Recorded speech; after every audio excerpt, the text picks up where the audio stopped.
Well, I have a concept too, just like There you go. but I feel great when I finish like 5,000 meters. Awesome. Yeah, I it's like like 20, it's like 25 minutes, but but I do want to kind of dig it because I feel like that juxtaposition is super interesting where, I mean, most people, they accomplish 51 days at sea. And even though two guys had to bail for various reasons, you still finished. And for most people, that's like, okay, I did it, on to the next thing. But this mindset of, I don't necessarily think it's fair to call it like a failure because you still finished, even though maybe not in the way that you anticipated. But you had this time of reevaluation of, okay, I want to do it again. I want to do it differently, and I want different results. And, obviously you're someone who's studied leadership and studied a lot of these principles that comes to performance and team building. If you can dig into that a little, because you mentioned that one difference was kind of leveraging emotion.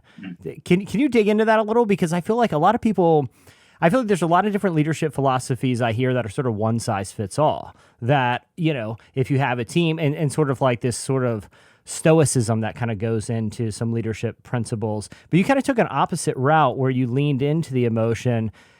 Tell me a little bit about that. When you finished to when you started again and assembled this new team and wanted to kind of motivate them in different ways, what did it look like kind of leaning on just their natural emotions? Sure. Well, I'll give you a very real example of something that happened in the first race. It really kind of was the thread that pulled me through the second race. Now, just to give a little bit of further context, there's a lot of teams that enter this race that just try to finish, which is an admirable goal. Yeah. When they can row, they do. When they can't, they're tired, they don't. But to win this race, you have to keep the boat moving at all times. And so you've got 4 people in this boat. So you've got 2 people rowing and 2 people resting on this 30-foot boat. And you're rotating 2 hours on, 2 hours off, 24 hours a day throughout the entire crossing. So that was 51 days that first time and 35 days. So the physical toll it takes on you're rowing a minimum of 12 hours a day. So put your 25 minutes in context. I mean, yeah, then you've got a lot more to go, and then you do it the next day. So the physicality is obviously very difficult. So we're our 2 guys get evacuated in that first year. Myself, my remaining teammate Tom, decide we're gonna continue on. We don't get on the boat, even though we had a lot of pressure to get off. In fact, some people said it was selfish for us to stay on because there's going to be someone else that's going to have to rescue us and cost money and time and resources. But we didn't. The next 4 days or so, we're just getting pummeled by the ocean. I mean, to add insult to injury, not only are we down 2 men in a boat that's too big for us, but this is when we're seeing these huge walls of water and we're scared. And now instead of 2 guys rowing together, it's you just by yourself out there for 2 hours. And then every 2 hours we'd switch. So it was a lot of solitude and loneliness, and you get scared out there. And after about 3 solid days of that, 2 hours on, 2 hours off, and just getting crashed by the water, I'll never forget this day. It's actually the morning. I get the last shift. It's the 6 a.m. to 8 a.m. shift, last night shift. And I'm kind of just trying to pull in my last couple minutes before I get off the oars and just kind of get into the small cabin and just kind of try to sleep for an hour and a half and escape the reality. And I'm beat up. We've got sores. I've got stress fractured ribs. I mean, it's bad. And Tom's behind me. He's getting out of his little cabin, and he knows how I'm feeling because I was hitting 2 hours ago.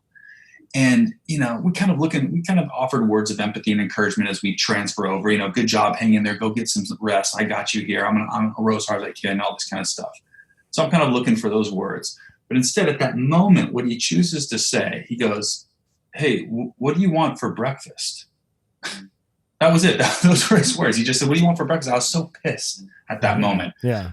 I was so pissed that he knew I needed to hear something encouraging. And this guy asked me what I want for breakfast. And I'm literally about to turn around and admonish him for this insensitive comment when I realized I'm hungry. Over the course of the night, I didn't eat anything. So, I tell him I guess I would have the chicken risotto, which is one of the flavors of our freeze-dried meals that I happen to like. And he goes, I'd probably get the spaghetti bolognese. And he says, "You want me to make you some coffee?" I'm sitting there, I'm like, yeah, sure. I love coffee. And then he says, you want me to sprinkle that powdered hazelnut creamer that you like? And I was like, yeah, of course. What are we even talking about? It's my favorite part. And he makes me a deal. And this is where I'm getting to a point here. He makes me a deal. He says, if you row an extra 10 minutes, which was not lost on me, by the way, that's 10 minutes of his shift. I'll make you breakfast so that you don't have to make it. You can just be off the oars, eat, and go to bed. And that was his deal. I'll make the food. Yeah. And you row a little bit extra. And I'm okay with the deal because I hate making the food. And so 10 minutes later, we do something we hadn't done since we started this race. I turn around, I pull the oars in. We're not moving now. And we just eat breakfast together. We literally just eat breakfast facing each other on this tiny little boat in the middle of the ocean. We hadn't planned this. Now, we're not moving at all towards the finish line. That's it. We're just kind of drifting at this point. And we just kind of start talking to each other because we hadn't seen each other in 3 days, because now that we're switching solo like this, we hadn't seen each other. Yeah. And so we start like just kind of sharing our conversations, what's happened to us. I said, a flying fish hit me right in the face last night. It's crazy. And we're just kind of sharing all these kind of like funny things that are happening and not so funny things and what we thought about and all this stuff. Before we knew it, 30 minutes was over and we went back to the oars. But from that day on, which I think was day 10 of this race, and we're in third to last place. Remember, no one thinks we're even going to finish. We start moving faster. Over the next 41 days, we moved from 24th place all the way up to 11th. Wow. And in those 41 days, that month, plus people, sat phone, people are calling, Nat Geo's calling, New York Times is calling. They all want to know, how are you doing what you're doing? Yeah. How are you being superhuman? The reality is, and the truth is, that we weren't doing anything different. We were tired and we were beat up, but we took that breakfast and we were able to kind of leverage each other's human emotion in a way that after that first breakfast, I was more afraid of letting him down than I was of the elements. And he was the same way. In fact, every single morning for the next 41 days at 8 a.m., he cooked, I rowed a little extra, and we had breakfast together. Sometimes it was a nice day. Sometimes it was pouring down rain. But we always had that because it was our chance of recommitting to one another. Because for 24 hours, you lose that in your head. Like, what am I doing? Why am I doing this?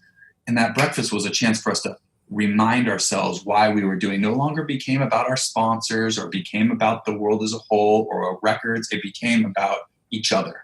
And let me tell you, what we discovered is that lever, that human emotion lever, is way stronger than anything I've ever felt in my life. That feeling was how I recruited the next team the very next year, how I trained the next team, and how we pushed each other through a very difficult second crossing. And I know that was kind of a long story, but I'm telling you, if you want to know right now what I believe is that recipe, is to be able to leverage human emotion in a way that people are more afraid of letting you down than they are of all the external factors.